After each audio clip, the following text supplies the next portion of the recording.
Dogman's Jada. Dear Scary Stories NYC. This is a story of an extremely tough young person that I knew when I was an even younger tough person. My big brother and I used to know this gang that fed and housed their own dogman. Or really, this girl had a dogman, and she got the guys to care for it and feed it and follow all her rules. Since they brought him better food than he was going to find in the woods, the dogman would do certain favors for them in return. At least that was the way they played it. That was the legend about them.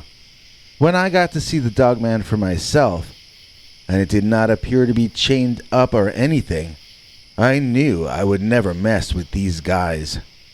I always tried to stay on their good side, and you would have tried hard to also. So there's this place in Detroit, Michigan, behind the parking lot of that big ministry building on Oakman Boulevard and Roselawn Street, where I used to hang out with those pretty tough kids.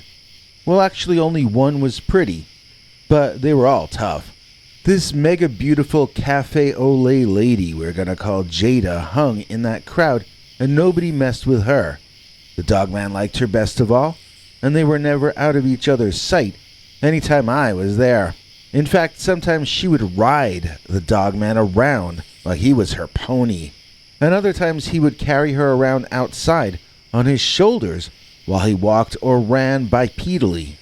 I remember one night we were all partying, and then suddenly Jada and the dogman split the scene at lightning speed. I didn't see them come back that night. I was always blown away by the closeness between the two of them. They had such a private life, even when they were hanging out with the rest of us. But it wasn't all sweetness and light between the two of them, you know. That dogman, he really loved Jada, and I can't say I blamed him. I wouldn't have minded getting to be as close with her as he was. But I have to admit, it was very noticeable that Jada did not feel as strongly back about the dogman. I never understood that, since it seemed to me all her power derived from her being the one that the dogman obeyed. Without him, she'd have a much harder time being in control of all these really tough guys. You would think she'd be grateful to him, but instead she constantly humiliated the big guy. Someone told me that she had raised him from a pup, and he didn't know any better than to take what she dealt out. Another person told me it was just the old story of Beauty killing the Beast, like in King Kong. My brother once told me that if Jada split the scene, that dogman probably would too, no matter how many rare steaks the guys brought him. Jada was nobody's woman, because the dogman wouldn't let guys get all that close to her. The worse she treated that dogman, the more loyal he was to her, and the more feral he would behave around any man expressing too much interest in her. If she ever settled down with just one guy, I would know in advance that it was somebody that the dogman approved of. I don't know what happened to her, but I bet she probably either married a butcher or the owner of a milk bones factory. I'm joking around out of nervousness, but there was no joking around back in those days on that scene. I guess that was what attracted me to it, the danger. The way my brother and I got to see stuff that almost nobody else gets to see. The fact that we were living a secret life right out in public, across the street from a church. This was very exciting to me at that age. And Jada was, of course, very charismatic. Nearly as charismatic as the dogman, who was like a special effect in person. From a distance, he looked like some kind of an animatronic monster, but then his body odor would hit you, and when you approached closer, you could see blemishes and partially healed scars and other minutiae that told you without a doubt that you were in the presence of a real, living animal. One that smelled like a giant wet dog. Not that this would be a bad description of him. He was a big brown dog like a Great Dane, but colored like a brown bear, with a shaggier coat than a normal Great Dane.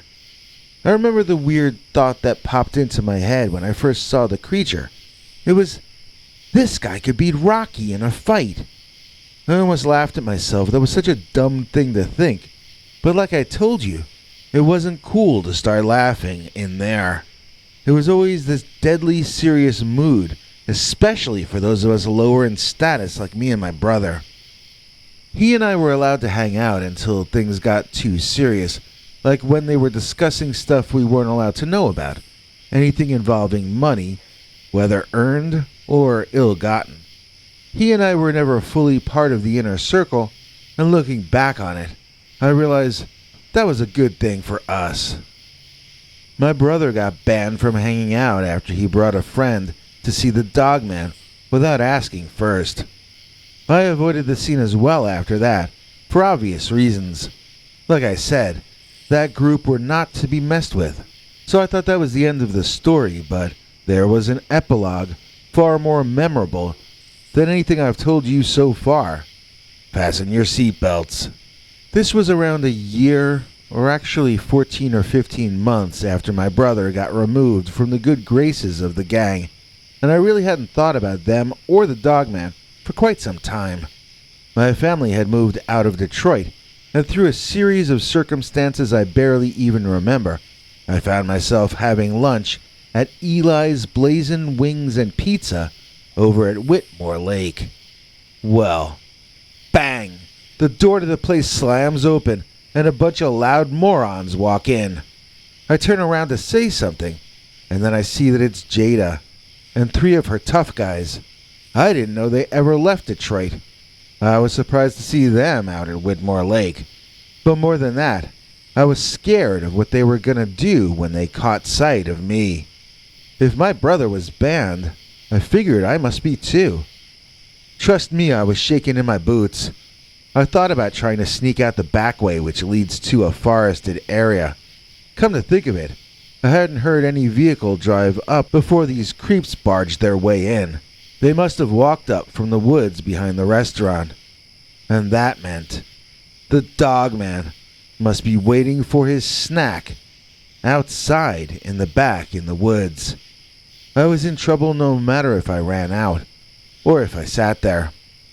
So of course the gang settled into a booth across from me and almost immediately recognized me sitting there. They kind of friendly forced me to go sit with them. I soon found myself squashed between 2 goons, trying not to look Jada in the eyes on the one hand, and not to stare at Jada's cleavage on the other. She kept acting super friendly, telling me how she missed me and didn't know why I hadn't been coming around anymore. Before I could answer, she went on about how she could see that the reason I hadn't been coming around was that I was having pizza. Everyone laughed at her sarcasm except me. I didn't know where to look, what to do, or what to think. I was at their mercy, and they were enjoying their power. Jada started telling me that there was someone else who had missed me too. I really started to sweat at that moment because I knew she was talking about the Dogman. Jada and the others said I had been mean to her poor doggy, never coming around to visit him any longer. It was unanimously decided that I should buy him a whole lot of Blazin' Wings on my dime as an apology, and that I should bring them out to him where he was waiting out in the back.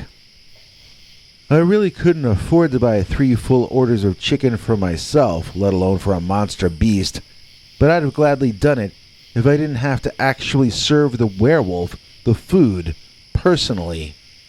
They called over the waitress and I nervously made the order. The entire time I was waiting for it to be prepared, I was sweating and feeling increasingly nauseous. When it was served to us, Jada asked for it to be put in a doggy bag for me, and they all continued to mock. When it came time to bring the food to the Dogman, I begged Jada personally. I asked her to please not make me do this. I was afraid to get that close to that creature. I offered to do any other thing she asked if I could be relieved of this duty. That got a huge laugh, and I was led to the back door of the establishment. Waiting in the shadows just a few feet from the door, was the 12-foot tall shaggy brown Dogman, who looked even larger than I remembered him. I had never been around that animal man without my big brother before, and I had never been so close to him before either. Slowly, I tried to ease myself close enough to offer him the food. But suddenly someone shoved me from behind and I went flying toward his fangs and claws. The Dogman bit in the air at the doggy bag I was holding and I narrowly missed, getting 1.5 of my hands bitten off in the process. I squealed like a 5-year-old and soiled myself, which was apparently the funniest thing that had ever happened, judging by their reaction. I looked back into the cruel eyes of Jada, and you know what? I felt pity for her. To only derive enjoyment out of the suffering of others was not to truly be alive. I left her to her Dogman, and her other friends even less evolved than the monster. Still, sometimes I think back on those days. It feels like another lifetime. It's hard to believe that it even happened. Yet, I vividly remember the sounds and the smells of that Dogman, and I clearly can never forget the cruel beauty of Dogman's Jada, who keeps us going when we almost feel like stopping. Why, none other than our executive producer, Robin. No matter if you're green, gold, purple, blue, or gray, there's no one cooler than Robin May. Please join us in thanking one of our favorite PayPal Club members, Robin May, for making this episode possible. Robin gets to see our secret uncensored stories each week, and she gains access to our over 25 hours of secret uncensored Dogman stories available nowhere else. That includes our brand new 4.5-hour long Volume 5 in our archive series. All members at the $3 a month level and above can watch the archive and the new secret shows too. Here is international TV spokesmongrel Henry Lee Dogman to fill in the deeds. Hank? Thanks for watching till the end. If you liked what you saw, please consider clicking like on the video or sharing it with your friends and family that you think might also be interested. If you would like to see more of our work, please consider subscribing and hitting that bell icon next to the subscribe button so that YouTube will alert you when we put out a new video. To become a channel member and gain access to our special perks, you can click that join link under each of our videos. Another option is to join our PayPal subscribers club at peterbernard.com. You can join for as little as 99 cents on YouTube or $1.50 at peterbernard.com, and that gains you access to our weekly secret uncensored episodes. If you'd like to see our 21 hours of archives of uncensored Dogman stories, then please join at the $3 level or above. To get to watch our shows in advance of the public, please join at our $10 level. That gets you all the perks. If you join our channel memberships, you need to check our community page here on YouTube in order to get the links to the secret videos and other perks. If you're in the PayPal subscribers club, Peter will email you all the news and links himself. Once joining the PayPal club, which is Peter's homemade club, please give him a chance to see that you've joined and to compose you a personal welcome email, as none of that is automated. But whichever you join, we'll name you an executive producer for the next available episode. Do you have a scary experience that you'd like to share with us? You can email us at scarystoriesnyc@gmail.com or call our Scary Stories voicemail hotline at 804-LA-SCARY. That's 804-537-2279. It's a Google voicemail box, so that means it keeps cutting off after every 3 minutes. If your story is longer than that, please keep calling back and we can piece it together on our end. Good night, and have a scary tomorrow.